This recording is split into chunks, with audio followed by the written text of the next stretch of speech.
Perkenalkan, kita Lingkar Ganja Nusantara dan saya Dira mewakili teman-teman dari LGN.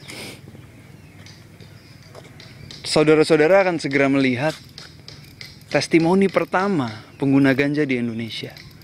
Mungkin beberapa dari Anda akan terkejut melihat kenyataan bahwa mereka hidup apa adanya, dengan segala kekurangan dan segala potensi yang mereka miliki untuk hidup di negara kita. Untuk itu, selamat menikmati.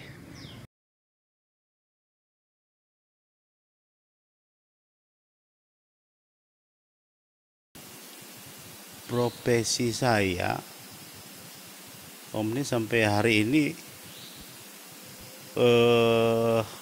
lawyer. Lawyer itu sejak tahun 90. Saya punya keluarga, 1 istri, 3 anak. Nama saya Danto. Profesi sebenarnya tidak jelas. Tapi saya senang nulis dan saya sudah menulis sebuah buku tentang sejarah bangsa saya. Awalnya itu mencoba itu ini aja, dalam di Jakarta nih bener nih tempatnya stres nih. Stres ini apa? Macetnya stres ini. Begitu pakai rada-rada lumayan ini. Dapat meredakan, itu awal yang ini meredakan perasaan iya, merasakan stres itu tadi. Merasakan peredaan stres itu tadi. Saya berkenalan dengan ganja kurang lebih 17 tahun. Sampai saat ini 17 tahun. Pertama kali Awalnya sih tidak sengaja.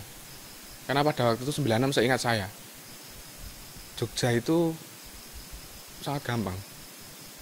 Banyak komunitas yang apa ya? Yang sehari-harinya beraktivitas dengan ganja. Banyak sekali. Ya kelompok teater, kelompok seniman, kelompok gerakan mahasiswa. Karena pada waktu itu saya secara pribadi kalau saya ketemunya di gerakan mahasiswa. Sempat itu setahun yang lalu juga kalau tidak salah itu ada gejala diabetes. Diabetes tahu ya, diabetes ya. Kupikir tidak perlu kita jelaskan. Yang jelas diabetes itu, kalau orang terkena diabetes itu anggota tubuh, hampir seluruh anggota tubuh itu mengalami penurunan fungsi, boleh jadi fungsi, lemas, kan itu yang kita rasakan. Boleh jadi itu, kalau boleh jujur, ini masalah keharmonisan di dalam hubungan rumah tangga. Kelas 3 SMA itu saya mengalami kecelakaan lalu lintas. Saya mau berangkat sekolah pagi hari, tabrak truk.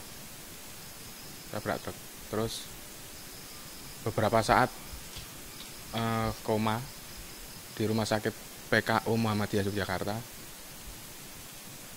Terus ya hampir seluruh tubuh saya tidak bisa digerakkan selama beberapa bulan.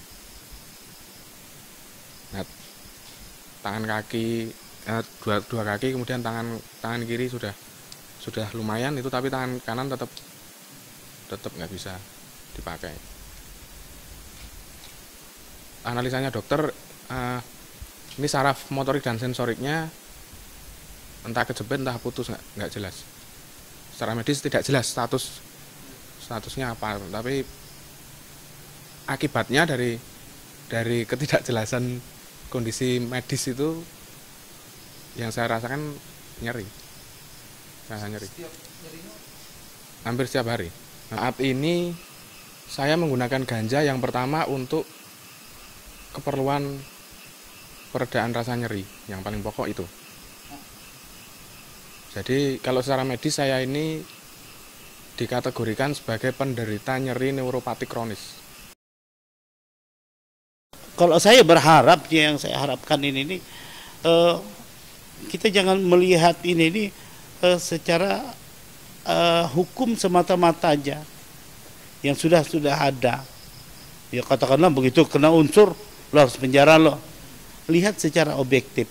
Apakah orang yang seperti saya yang umurnya setengah abad ini perlu masuk penjara hanya karena kepengen sembuh terhadap penyakit? Ketika itu saya ketemu dengan Hikayat Pohon Ganja nya LGN itu. Ini yang kemudian mengharuskan saya untuk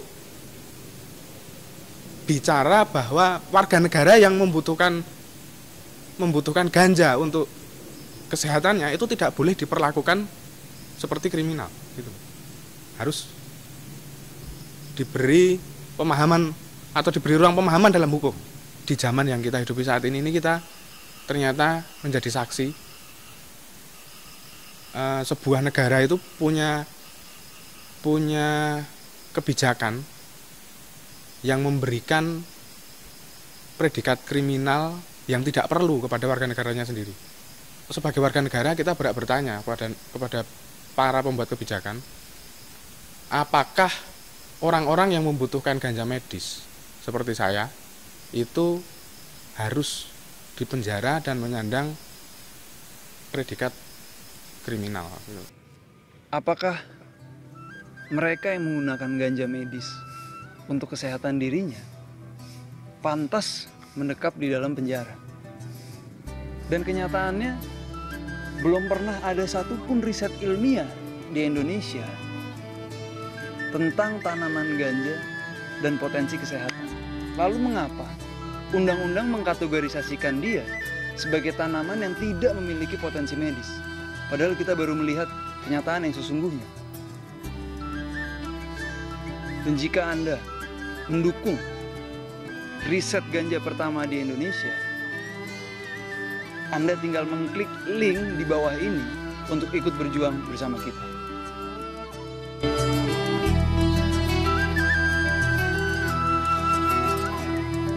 Mengembara memahami makna cinta, mengurai kata di lautan jiwa.